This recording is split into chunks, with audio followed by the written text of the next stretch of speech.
Hi all, welcome to the video. ഇന്ന് നമ്മളോട് discuss ചെയ്യാൻ പോകുന്നത് വില്യം ബട്ട്ലർ ഈറ്റ്സിൻ്റെ മെയിൻ വർക്കായിട്ടുള്ള നോ സെക്കൻഡ് ട്രോയ് എന്ന് പറയുന്ന പോമാണ്. ആദ്യം തന്നെ ഈറ്റ്സിൻ്റെ ജസ്റ്റ് ഒരു ഇൻട്രൊഡക്ഷൻ നോക്കാം. ഈറ്റ്സ് എന്ന് പറയുന്നത് 20th സെഞ്ച്വറിയിലെ ഗ്രേറ്റസ്റ്റ് പോയിൻ്റാണ്, പ്ലെയറൈറ്റാണ്, പൊളിറ്റീഷ്യനാണ്.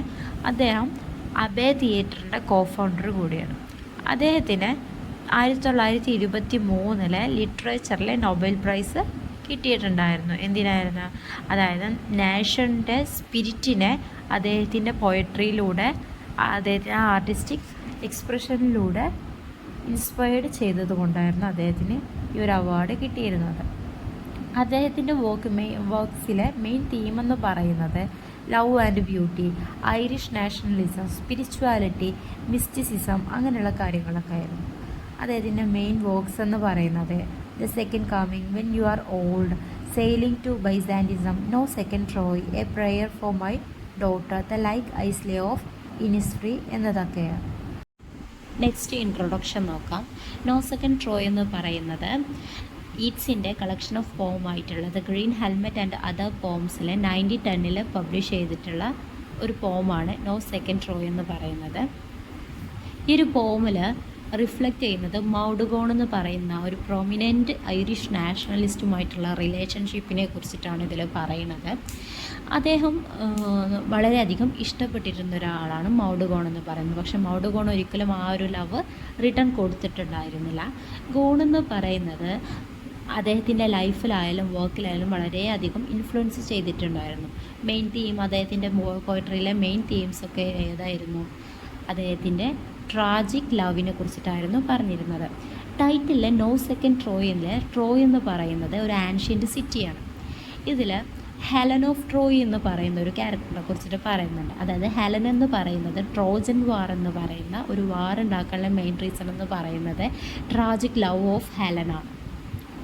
ഈ ഒരു പോമിൽ ഈറ്റ്സ് കമ്പയർ ചെയ്യുന്നുണ്ട്, ഗോണിനെ ഹെലനുമായിട്ട് കമ്പയർ ചെയ്യുന്നുണ്ട്. ഹെലനും ഗോണിൻ്റെയും ക്യാരക്ടർ എന്ന് പറഞ്ഞാൽ led to a destructive consequences ഉണ്ടാക്കിയിരിക്കുന്ന ഒരു ക്യാരക്ടേഴ്സാണ്.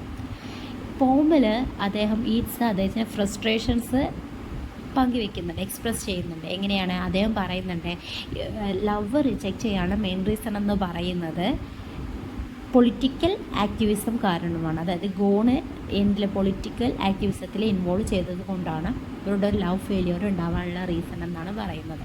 ഇത്രയും കാര്യങ്ങളാണ് നമുക്ക് ഇൻട്രൊഡക്ഷനിൽ നോക്കാനുള്ളത്. നെക്സ്റ്റ് നമുക്കിതിൻ്റെ ലൈൻ വൈസ് സമ്മറി നോക്കാം.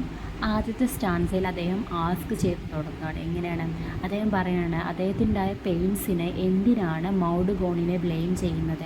അവളൊരു ഇമോഷണൽ സഫറിങ്സ് അദ്ദേഹത്തിൻ്റെ ലൈഫിൽ ഉണ്ടാക്കിയിട്ടുണ്ട്, പക്ഷെ അതൊരിക്കലും ഒരു ഇൻറ്റൻഷണലി, അതായത് മനഃപൂർവ്വമല്ല എന്നാണ് അദ്ദേഹം പറയുന്നത്. അതുപോലെ നെക്സ്റ്റ് ലൈനിൽ അദ്ദേഹം പറയുന്നുണ്ട് ഓർഡിനറി മെൻസിനെ ഇൻസ്പയർ ആയിട്ട് അവൾ ഐറിഷ് നാഷണലിസ്റ്റ് മൂവ്മെൻറ്റിൽ വയലൻസി അവർക്ക് റെഫർ ചെയ്യുന്നുണ്ടായിരുന്നു.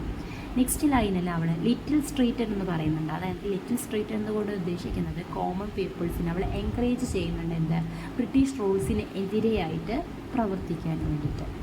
അവസാന ലൈനിൽ had they but coverages equal to desire എന്ന് പറയുന്നുണ്ട്. അതിലുദ്ദേശിക്കുന്നത് അദ്ദേഹത്തിനൊരു ഡൂം ചെയ്യണം, അതായത് ഈ ഒരു റബലിയൻ ഇല്ലാതാവുമെന്നും അതുപോലെ ഫ്രീഡത്തിന് വേണ്ടിയിട്ടുള്ള ഇവരുടെ ഒരു പോരാട്ടത്തിന് ഇവർ കവറേജസ് ഇല്ല എന്നും അദ്ദേഹം ക്വസ്റ്റ്യൻ ചെയ്യുകയാണ് ചെയ്യുന്നത്. ഇത്രയും കാര്യങ്ങളാണ് ഫസ്റ്റ് സ്റ്റാൻസയിൽ അദ്ദേഹം പറയുന്നത്.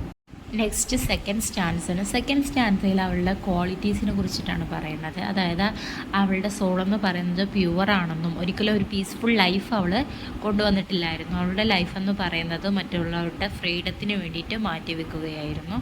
അതുപോലെ തന്നെ അവളെ ടൈറ്റനുടെ ബോവുമായിട്ടാണ് കമ്പയർ ചെയ്യുന്നത്. അതായത് ടൈറ്റനുടെ ബോവ് എന്ന് പറഞ്ഞാൽ ഈ വില്ലൊക്കെ ഉണ്ടാവില്ല, സ്ട്രോങ്ങസ്റ്റ് വില്ല്, അതായത് സ്ട്രോങ് ആൻഡ് ബ്രൈവ് വുമൺ എന്നുള്ള ആ ഒരു അർത്ഥത്തിലാണ് ഈ ഒരു ബോവുമായിട്ട് കമ്പയർ ചെയ്യുന്നത്. അതുപോലെ അവൾക്ക് ഒറ്റയ്ക്ക് സ്റ്റാൻഡ് ചെയ്യാനുള്ള ആ ഒരു ക്വാളിറ്റി ഉണ്ടായിരുന്നു. കാരണം ഓർഡിനറി പീപ്പിൾസിനേക്കാളും ഒരു ക്വാളിറ്റി അവൾക്കുണ്ടായിരുന്നു. അതുപോലെ ഈ ഒരു ക്വാളിറ്റീസിലൊക്കെ നമ്മുടെ പോയറ്റ് അഡ്മിർ ചെയ്യുന്നതോടൊപ്പം തന്നെ അദ്ദേഹത്തിന് ഫിയറും ഉണ്ടായിരുന്നു. ഇത്രയും കാര്യങ്ങളാണ് സെക്കൻഡ് സ്റ്റാൻസയിൽ പറയുന്നത്. ലാസ്റ്റ് 2 ലൈൻസിൽ ഹെലനുമായിട്ട് അദ്ദേഹം മൗഡ്ഗോണിനെ കമ്പയർ ചെയ്യുകയാണ് ചെയ്യുന്നത്. ഹെലൻ എന്ന് പറയുന്നത് ട്രോജൻ വാർ ഉണ്ടാക്കാനുള്ള മെയിൻ റീസൺ എന്ന് പറയുന്നത് ഹെലൻ്റെ ട്രാജിക് ലവ് ആണ്. അതുപോലെ തന്നെ ഈ ഒരു മൗഡ്ഗോണിനുള്ള പവറിൻ്റെ ഇൻറ്റൻഷൻ കാരണം മറ്റൊരു ട്രോ ഉണ്ടെങ്കിൽ അതിനെയും ഡിസ്ട്രോയ് ചെയ്യാനുള്ള പവർ ആർക്കുണ്ടെന്നാണ് പറയുന്നത്? മൗഡ്ഗോണിനുണ്ടെന്നും ദർ ഈസ് നോ സെക്കൻഡ് ട്രോ എന്നാണ് പറയുന്നത്. ആ ഒരു സെക്കൻഡ് ട്രോ ഉണ്ടെങ്കിൽ തന്നെ അതിനെ ഡിസ്ട്രോയ് ചെയ്യാൻ മൗഡ്ഗോണിന് കഴിയുമെന്നാണ് ഇതിൽ പറയുന്നത്. ഇത്തരം കാര്യങ്ങളാണ് ഈ ഒരു പോമിൽ കീറ്റ്സ് പറയണത്.